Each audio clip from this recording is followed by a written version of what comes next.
Hello people, welcome to episode 8 of the Big Tent podcast by Circus Bazaar Magazine. I'm Alexander Caldwell, aka The Ringmaster, and I'll be your host today. We've not actually released a podcast for a few years now, and that's been largely because the magazine and the business in general has undergone a big expansion, and it's hard work. Circus Bazaar Magazine is now a biannual print publication, and that, in conjunction with the creation of a big new digital platform, has been the priority. But here we are, and it's time to kickstart things again. And what better way to do this than with the original first guest of this podcast, Zac Rogers. Zac also happens to be a managing editor of Circus Bazaar Magazine. He's an expert on all things related to digital technologies and their effect on people's lives, both negative and positive. In the next print edition of the magazine, he's written an article that looks at something that until recently was only considered theoretical, and that's something called a vertical coalition. This is a situation in which a more technologically advanced power, such as the United States, has such an overwhelming dominance in the information domain over the battle space that they can successfully enable a junior partner, such as Ukraine, to field and operate and target their war efforts as a proxy of sorts. But I'm going to leave more of this conversation to the podcast. So, of all places, this podcast was recorded in a regular Australian pub in Adelaide, South Australia. So there's a little bit of audio interference, but after all, it's the content of these things that matters most. And Zac, as always, is an illuminating mind on these topics. Further, we have a brand new studio that's being set up and will form the basis of all podcasts in the future. So get ready for this in the coming episodes. But finally, Circus Bazaar Magazine is not funded by any government or major sponsors or advertisers. It's entirely independent in its model and way of doing business. That's why we've decided to go to print, because rather than ask for funding, grants, or rely on clickbait type ads that would inevitably lead to interference with our kind of diverse and transparent editorial position, we've decided to provide you, the reader, with something tangible that you can hold in your hand. So that enables us to break free of the manipulated digital space that we all live in today. So please, if you like and appreciate what we do, subscribe to the print edition and help ensure that we can keep doing what we do. Just visit Circus Bazaar Magazine online and visit the shop to subscribe. But for now, ladies and gentlemen, children of all ages, I present to you all the way from your regular Australian pub, Dr. Zac Rogers. Okay, here we go, Zac. How's it going, Zac? Cheers, mate. It's great. It's great to hang out with you in Australia and do another podcast. Absolutely. So as you know, that you were the first person that has been on the Circus Bazaar podcast, and all that time ago we talked about Bitcoin. That's right. And blockchain. Yeah. So that was then, and now that I'm going to start reinvigorating the podcast, you are the first guest again. But you are also the guest editor of the first print edition of Circus Bazaar Magazine, which was on digital technologies, generally speaking. So tell me, what was that about? Well, it was about the politics of science and technology in a new century of fear. So essentially, we gathered, a range of authors who have, in one way or another, have a connection to thinking and talking and researching and involvement in technology and digital technology in particular, but also in politics and society.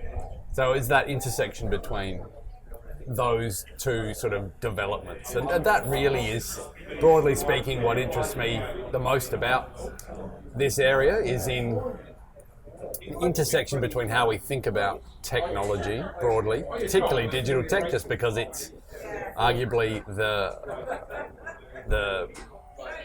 most prevalent theme of technology we're dealing with at right now, even though biotech and quantum are right there on the horizon, if not extremely relevant right now. And arguably, digital tech might not be so much on the radar even within 5 to 10 years, I think, because biotech and quantum will be the next paradigms we're all talking about, and some of the relevance of digital tech will only really spill over into those paradigms in ways that are meaningful.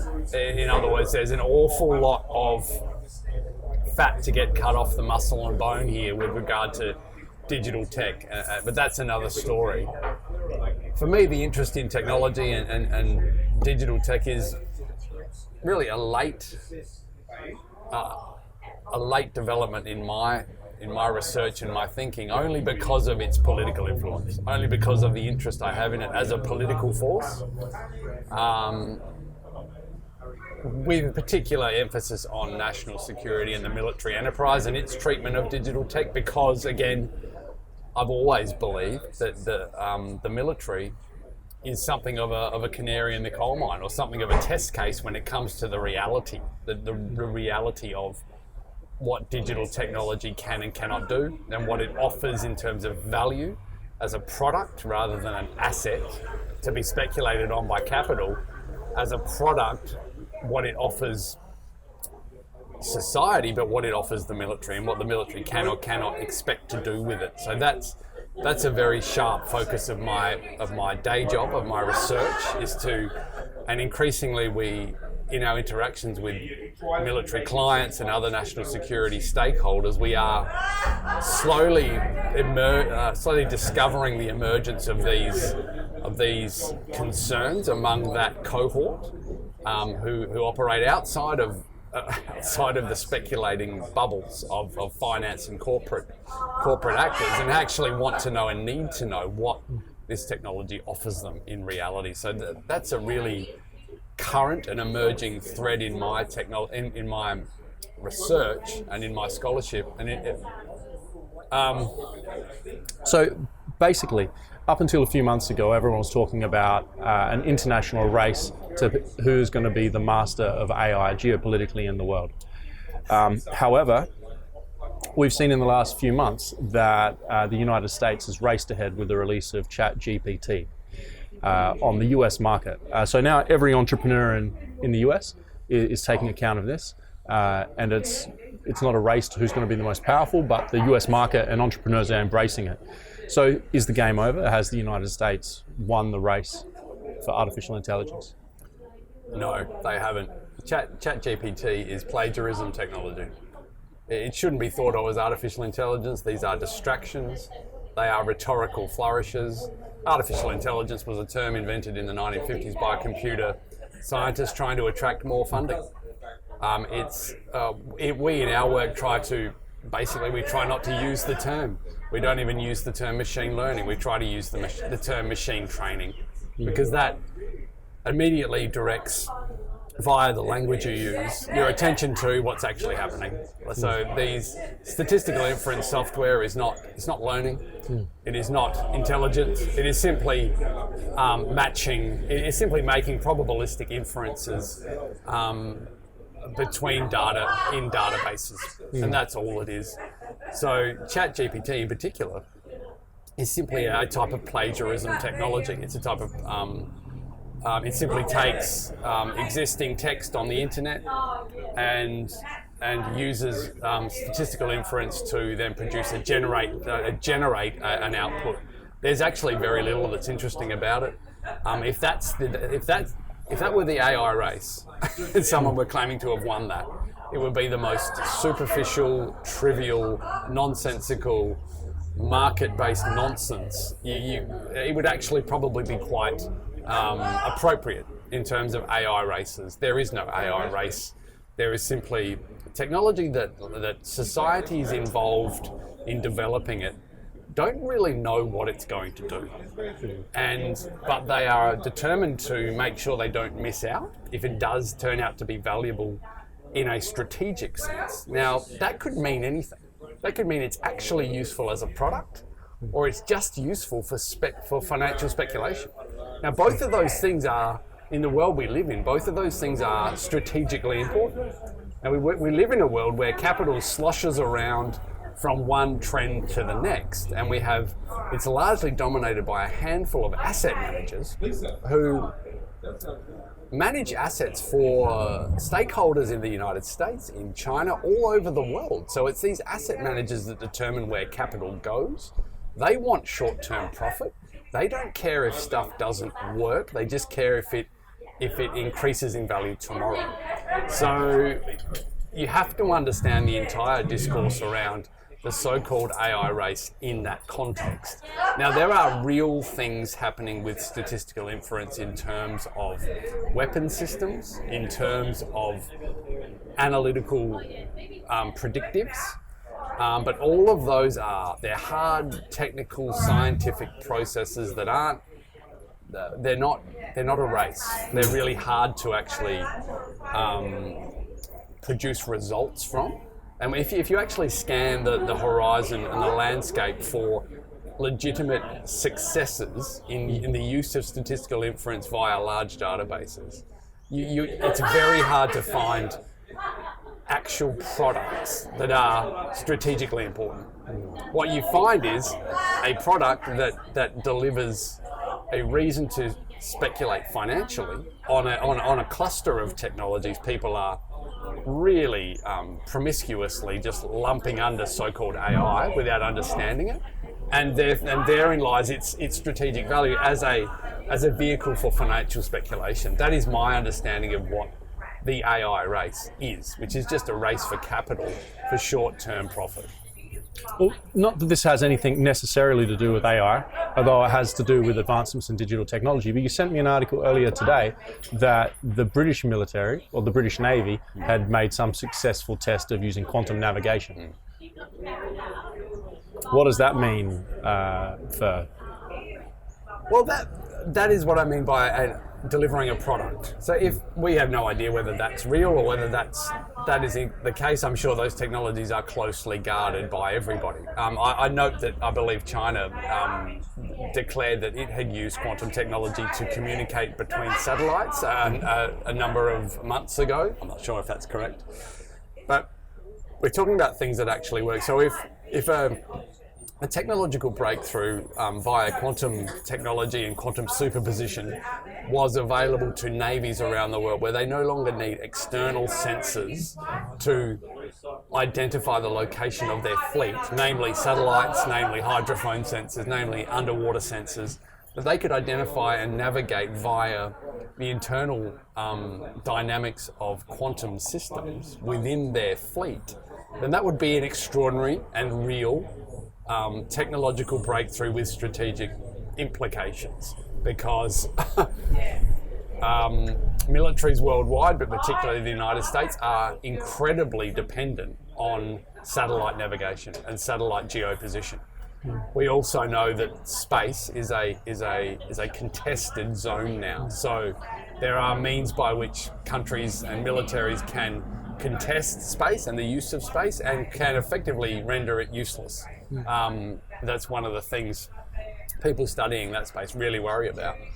So if there is a new technological paradigm on the horizon that effectively gives militaries the ability to navigate, and I'm not just talking about undersea systems, I'm clearly talking about ground and air systems as well, an ability to navigate, locate, identify and track without the need for those external sensors. And the real vulnerability of the paradigm of warfare that we've accommodated for a number of decades now is essentially the kill chain is too long. If you require orbital systems, air breathing systems, other ground-based and sea-based systems to navigate, track, identify not only your own fleet but also the enemy, then that's a kill chain or a causal chain that adversaries can mess with.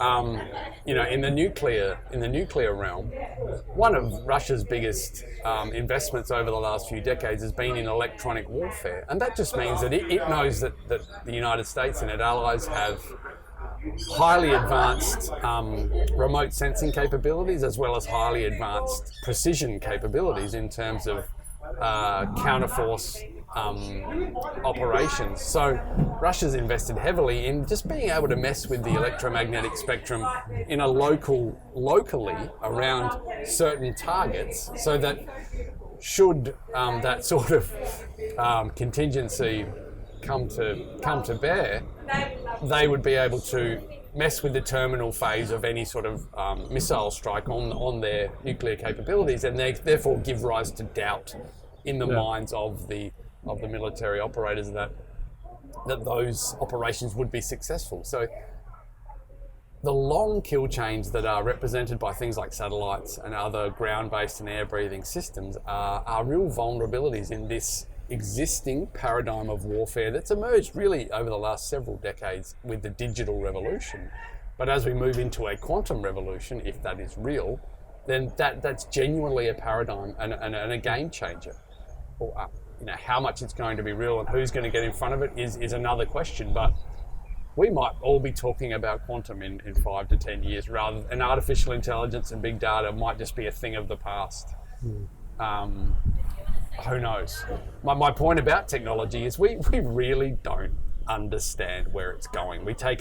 We in the West take a market-based approach. We believe throwing capital at it at will is really the only way, is the best way to incentivize innovation. But there's some pretty serious questions about that approach when you consider the cost you incur of incentivizing market-based financial speculation that ends up being strategically not only not valuable, but it can be a strategic break on your, particularly when you have something to protect like open society. So the way we think about tech, to go back to our original point, it's a moving target. We don't really know what the best way to think about it is, but it undoubtedly has strategic consequences. So technology is incredibly important, and it has incredible implications for human life. Not just survival, but also the sort of political communities we want to live in.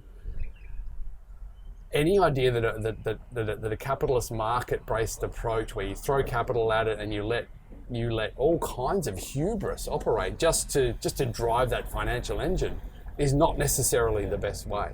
And there's blowback. So there's something called the Veblen effect, where this is an economic theory from a couple of centuries ago, that profit-driven industries can actually damage industry. So what I mean is the profit motive can do harm to the motive to make things that work. So that's the Veblen effect, where and we may be in the grips of it right now, where all of this financial speculation that's followed digital tech and so-called artificial intelligence is not culminating in the strategic capabilities that we need it to, and it's in fact just developing all kinds of blowback, political blowback, and the sort of political community we still want to live in as liberal democratic societies who have rule of law, open society, transparency, accountability.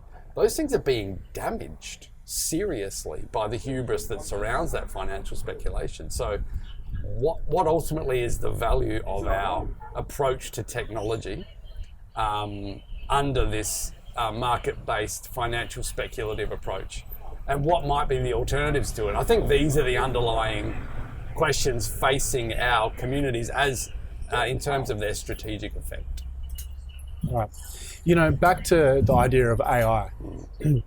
Currently, if you were to, I don't know who the commentator was, but they were referring to if you play an artificial intelligence in a game of chess, it may choose to sacrifice all its pieces in the interest of winning rapidly.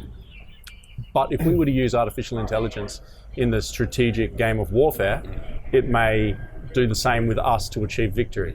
So is this the type of stuff that keeps you up at night? It concerns me in that, I guess going back to my points that I've made already, that there appears to be a cultural predisposition to believing that may be the case. So that tends to exacerbate the cultural predisposition to throw capital at it as if these problems are solvable. What I'd like to get at is that technology is more of a mystery to us than we understand.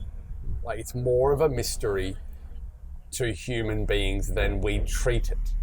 Now, the way we treat it in the West and is that there's a bit of there's a trend to it. If anything, there's an arc of history to it. that effectively technology is a kind of Gnostic entity that operates via mysterious rules, but those rules are ultimately discoverable via mathematics and other sort of arcane epistemologies, and that if we follow those Gnostic epistemologies, we somehow can expect to win. Now, there might be a really serious flaw in that way of thinking about tech. What if tech is just more like something we really don't understand? It operates by rules we don't understand or control, and that our attempts to understand them that come through discourses on cybernetics, on information theory, on these what I really consider to be misappropriations of science into the culture of technology, have become largely the way we do it, and certainly the way Silicon Valley does business, are actually significantly flawed. What I'd like to get to is an understanding that technology may simply be a bit like language, in that it may simply have no real evolutionary connection to human life. So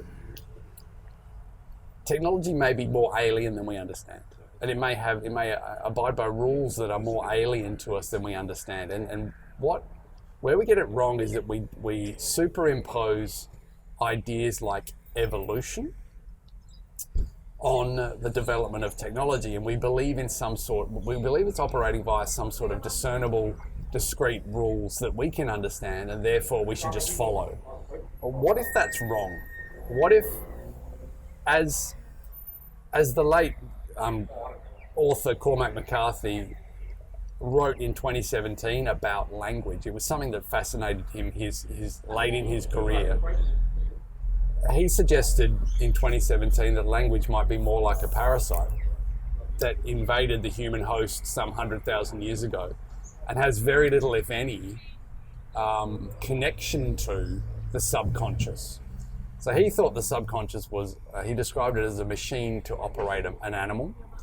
And his great interest for a large part of his career was in why does the subconscious speak to the conscious part of our mind, the language producing part of our mind, in such arcane and obtuse ways. So it was a puzzle that fascinated him as an extraordinary author and a great thinker.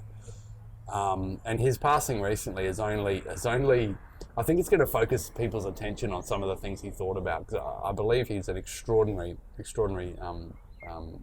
figure in history. So he wondered why the subconscious was so foreign to the conscious mind. And his answer to it, broadly, was that, well, the subconscious is millions of years old. It's a machine for operating an animal, whereas the conscious mind, the language-making mind, is about 100,000 years old. And this connects to technology in a particular way, the way we think of technology. If via that sort of thinking, language is not an evolution of the human animal, it's almost more like a parasite. Almost like more like a parasite that invaded the human host at some point and then has been replicating under its own terms for that period. Then you can think of technology, and particularly digital tech, and particularly AI, as a type of language. It's a type of way of labeling and organizing information and expressing things in terms of one thing can represent another. Really, when we're talking about digital tech, we're saying this can represent something. And then we're saying we've got tons and tons of these representations we call data.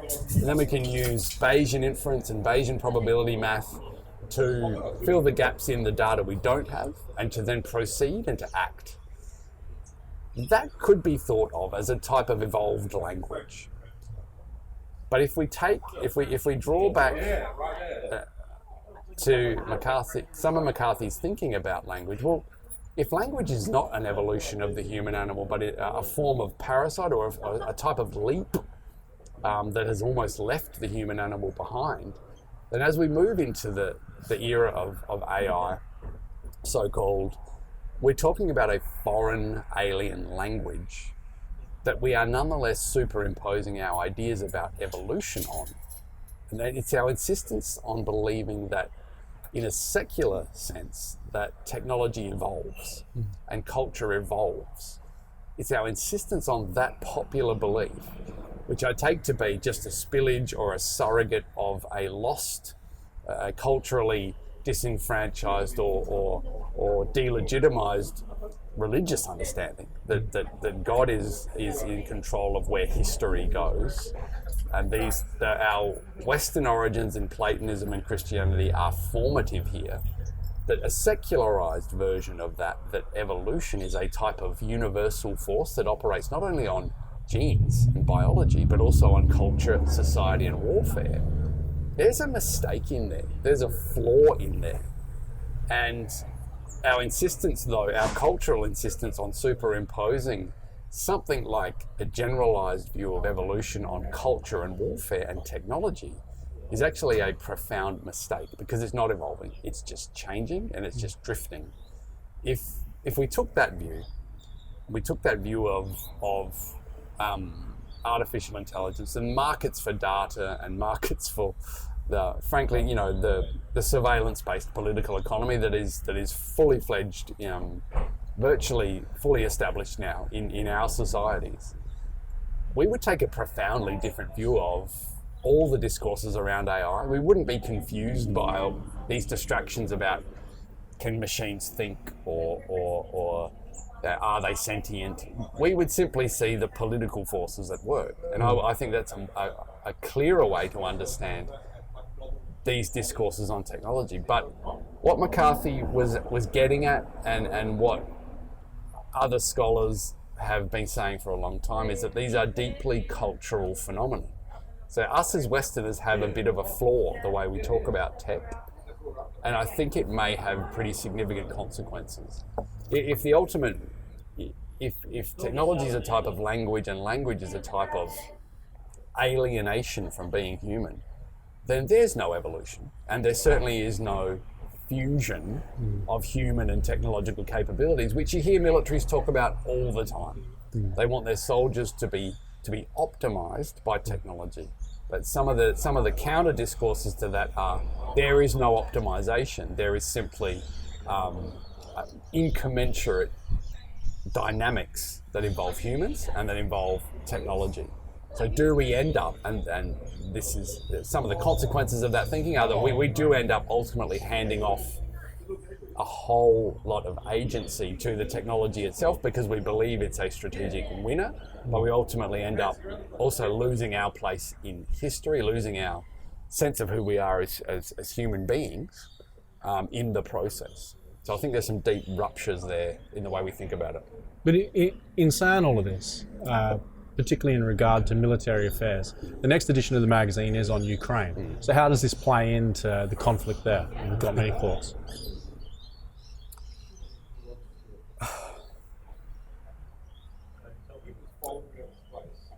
It might be a bit of a stretch, I reckon. Ukraine's just a dirty ground war, but the Americans are acting as proxy, or the Ukrainians are acting as a proxy for American resistance to Russian Russian interests broadly. But the article you've written for the magazine is based on the concept of vertical coalitions, more or less. Right. So let's start with a quote. Like I'll pose a quote from the article, not by you, but of somebody else. Yeah. So the person that wrote the quote is Martin Libicki. Is that pronounced correct? Yeah. We would supply overall intelligence to the whereabouts and movements of distant echelons. Our overhead systems, both space, air, and breathing, would permit pinpointing of enemy platforms. Our distributed sensor systems would be put into place to operate, analyze, and convert data into fire-controlled solutions. This would permit friendly forces to take precise measures of the enemy, providing them with real-time, one-shot, one-kill capacity. We might even control the targeting once they have fielded the weapons. In some cases, the United States might be able to tilt the contest to one side without unambiguous proof we had intervened at all. The use of standoff sensors as substitute for forces also frees us from the necessity of overseas bases. They permit more operations to be planned and conducted from international waters. Question: is the United States at war with Russia? Come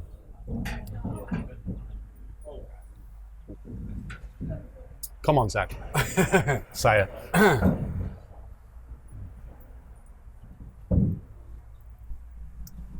That quote is from 1995, and so you have to understand the context in which it was made. And Libicki was one of the key thinkers around that time. Remember, the US was in its great period of strategic hubris. The Cold War was over. The liberal internationalists had claimed that history was over. There was going to be no more. There was going to be no more great, armies crossing borders. There was going to be no more rearrangement of the global system. There was going to be no more great contests of ideology. American-style democratic market capitalism had won over Soviet Russian communism. Socialism was on the wane. There was no more. The contest of ideas was to be no more. Of course, this is total hubris.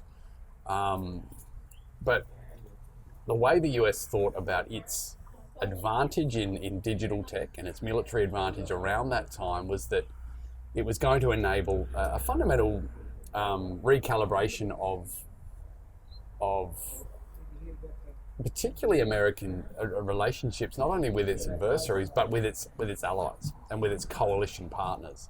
The quote specifically refers to what was labelled a vertical coalition at the time. As the quote sort of lays out, it just involves the extraordinary American advantage in its remote sensing capabilities, whether that be space, ground-based, air-based, air-breathing, sea-based, or whatever. But the United States had a phenomenal advantage in particularly those digital technologies, and not only in the information gathering capability, but also in the processing. So there was an important sort of caveat here that some of the critics of that type of thinking said, well, everybody's going to catch up. Everybody's eventually going to catch up with a lot of commercial off-the-shelf technology that can give you a highly advanced remote sensing capability. And indeed everyone did, but what the counter argument to that was, but big data is going to be a problem. The torrent of data is going to overwhelm your ability to understand the strategic environment and situational awareness. So America would take yet another step forward in its advantage via statistical inference software and what would come to be known as artificial intelligence. Now, none of that has come to pass. It certainly hasn't come to pass in a strategic sense. So a lot of that thinking was wrong. But what you see in that quote and in the concept of vertical coalitions is a strategic community, a military enterprise, thinking about how to take advantage of its existing advantages. Much of the conflicts that occurred since that time, the conflicts in the Balkans, the invasion of Iraq, counterinsurgency, counter-terrorism operations in the Middle East ever since, the Ukraine war is probably the most unexpected example of a ground-based operation, a large army crossing a border with tanks and soldiers, hundreds of thousands of them in the early 21st century. It's something we didn't really expect to see happen, but it has happened. Ukraine is operating under Ukrainian military forces and capabilities are operating under an information sphere completely dominated by the United States. So whether it be its space-based, air-based, ground-based, sea-based sensors, all of that remote sensing capability, all of that information fusion capability is dominated by the United States government and its agencies. And Ukraine is then fed targeting solutions and intelligence on the basis of that. So that is a quintessential vertical coalition. Ukrainians are doing the fighting and dying on the ground. Americans are not. But the United States government and its capabilities are directing the conflict. They're quarterbacking the conflict, if you like. It's a quintessential vertical coalition. But some of the early beliefs about vertical coalitions, as exemplified by the Libicki quote, are coming apart. So I say in the article that vertical coalitions create horizontal risks. And the reality of the digital kill chain is that the footprint of the digital ecosystem is not vertical at all, it's horizontal. Ukraine's targeting system, the system it's using to track and locate and target Russian forces, is not located inside Ukraine. So it's located in the cloud somewhere. And this is a trend more broadly, not only with Ukraine, but with all of it, the United States' junior allies, including Australia, that we're increasingly integrated into a system in which the information sphere is completely dominated by the data collecting and data fusion capabilities of the United States. And the real thing to understand here is a lot of those capabilities are not merely public sector capabilities, they are private sector capabilities. It's the Googles and the Palantirs and the commercially oriented private sector companies that are providing a lot of this capability into the public sector and indeed into the war fighting capacity. So when you think about who's really at war with Ukraine and Russia, it's not only the United States government, but it's a whole bunch of US private companies. But this is nothing new, right? Sure. I mean, the US economy's always mobilized itself for war. Absolutely, but that is not the story we are told publicly. We're not told publicly that. No. We're told that Ukraine's at war with Russia. America and its Western allies are merely providing capabilities. But this is where things have changed so profoundly that you can provide. When you talk about providing capabilities in the digital domain, you're talking about data, and when you're talking about data, you're talking about the infrastructure that hosts and transits data. Now that's global. It's not regional, and it's not public. It's largely proprietary companies doing that. So the old paradigms of sovereign countries going to war with others under declared circumstances are just redundant. And I just don't think we've caught up with that. So if we're sort of making the transition from sovereign states going to war with one another, and we look at it from one perspective, but you don't look at this necessarily in technological terms, do you? You look at what these forces are doing to the human animal, for example, breaking it down on reductionist and mechanical terms. Like, is it like the death of man? In many ways, I think that's right. If you take technology not to be this Gnostic force that we are somehow mysteriously controlling via market forces and financial speculation, if you take that instead to be something much more alien to us, but we are nonetheless investing everything we have in it. We're looking at fully automated forces, we're looking at fully automated intelligence gathering and fusion capabilities. We are offloading more and more and more of our agency and our capability to technology, again, under the paradigm that there's some Gnostic fusion of these human and technological capacities that will see us to victory. They'll see us to strategic victory, and they'll see us to operational and tactical success. I think it's wrong. I think that's a flawed understanding. There's more chance that there's a significant breaking here, a real divergence in human interests. Human interests are being what they normally are, around stable and secure and prosperous societies, and the sorts of old political questions in political philosophy about how we administer that. How do we include as many people as possible without demolishing the functionality of political community itself? Those questions don't go away. They're still there. They're still what supplies people with the things they need to prosper and be secure and safe and to have opportunities. But technology is dragging us in a really fundamentally alien direction, and it's changing the way we operate as societies. And one of the real fears I have is that process significantly advantages authoritarian systems. It significantly advantages command and control systems. not openness, not transparency and accountability and responsible government and everything we talk about as open societies. They significantly advantage closed authoritarian systems. One of the real own goals I believe we might be watching occur here is that from World War II onwards, the clear implication was that the United States' real advantage was in its alliance systems and its capacity to rely on a coalition of states with more or less overlapping values that could be put against any emergence of an authoritarian competitor. But it seems increasingly likely to me that as statistical inference-based big data capabilities are brought onto the battlefield and brought into a strategic space, that advantage breaks down because so much of it is based on deception, fabrication and simulation. There's no way the United States can say to its allies in a Five Eyes sense or whatever, or in a NATO sense, sit tight for a few weeks. We're gonna operate some massive fabrication, some massive simulation is going to take place, in which we deceive the competitor, deceive the enemy, and we win via that.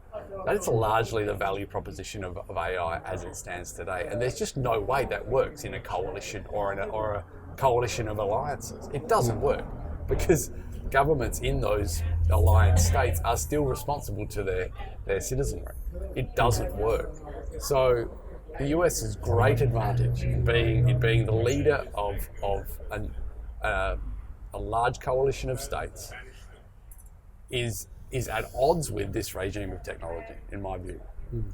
It gears itself to closed authoritarian systems with very few alliances. And of course, we're talking about the likes of China. Very few formal alliances at all. It can operate on its own, and it seeks to operate on its own. There's informal agreements and quid pro quos with the likes of Russia and North Korea and others. But so if that were a mode of thinking, then that would add weight to my view that this Gnostic belief about technology and evolution, and that it somehow favours open democratic market systems in some sort of mysterious way is profoundly flawed. Well, you know, Australia obviously has just signed on to this AUKUS agreement, and we're going to be receiving US submarine technology in Adelaide, right where we're sitting right now, in this fabulous pub that cannot be named, by the way. No branding allowed. But yeah, so I mean, Australia is completely going down the rabbit hole of digital technologies, the most advanced types of technologies in the world with these submarine programs. And how does the future look?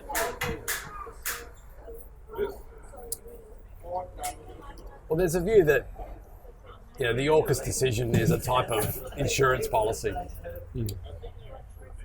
and it's not a view that I'm hostile to. Australia would be in a seriously precarious position if the world were to change in a way that large, powerful authoritarian states like China to our north took the view that, and this is arguably the most significant circumstance here, is in a rapid and severe climate change scenario. If China becomes a state that is struggling to feed and hydrate its population, then they may well need to look elsewhere for those sorts of resources, and that brings Australia into view. There's no real controversy to that. Large, powerful countries with significant historical narratives of dispossession and subjugation are not going to hesitate when it comes to reaching out to grab the resources they need. But the idea that a fleet of nuclear-powered submarines, largely under the technological auspices of the United States and the UK, of which Australia has very little existing capability, and not only in a manpower sense and an industrial sense, but also in an intellectual property sense. it looks a bit like, again, a type of vertical coalition at sea. Now, what would Australia need to do? It needs to defend its borders, but it also needs to defend its sea lanes of communication. It's a very basic understanding of Australia's strategic national security incentives. You can do that in a number of ways. Now, if the world gets really scary, and things like rapid and severe climate change and pandemics and economic collapse or financial crises really do come to a head, then an insurance policy like AUKUS doesn't look all that irrational. It's in the grey zone in between, where it comes to the cost of doing that, the impact on Australia's sovereignty of involving itself in such an advanced technological capability that it does not have existing sovereign capacity in. These are the questions of our time, and I don't pretend to have the answers to them. Imagine if we couldn't use the word sovereignty. That would be a disaster. That would be a rhetorical own goal, wouldn't it? Yeah. Look, let me finish this with just another quote. This one written by you, and you can say whatever you want, and then we can finish it. But quote: as Margaret Macmillan reminded us on the eve of its 100-year anniversary, on the eve of its 100-year anniversary, we still do not really know why World War I happened. Cartoonish enlistment of trends in pop science and the unwillingness to confront actual learnings from those enlistments gone awry may have been politically ignorable in the brief holiday from history from which we have recently returned. It would be a historical anomaly if such hubris did not come at great cost now that the holiday is adjourned. Elaborate. Well, Margaret Macmillan wrote a great piece in, I believe that was 2018, on the eve of the 100-year anniversary of World War I. In which she reminded us that we still don't really understand why World War I happened. There's all kinds of theories. A great book written by Barbara Tuchman. The Guns of August. Yeah, that's right. Oh, it's awesome. Incredible. That's great. You know the movie I made, Hate Speech. Yeah. You know the poster is based on the front cover of that book. The color scheme, the orange, the turquoise, and the black. Oh wow. Yeah. It's a duplicate of that. So. That's amazing. History doesn't repeat; it rhymes. It rhymes. Literally. Yeah, so if we don't really, it speaks to the theme of what we've been discussing, that we don't really understand how, not only what forces are at work in history, we like to tell ourselves we do, and we like to engage in popular narratives of rhymes and reasons and arcs of history, and I consider them to be largely surrogates of a disenfranchised and delegitimised religious understanding of a world that makes sense. A world that makes sense in somewhat mysterious way, but makes sense nonetheless, and is unfolding in time.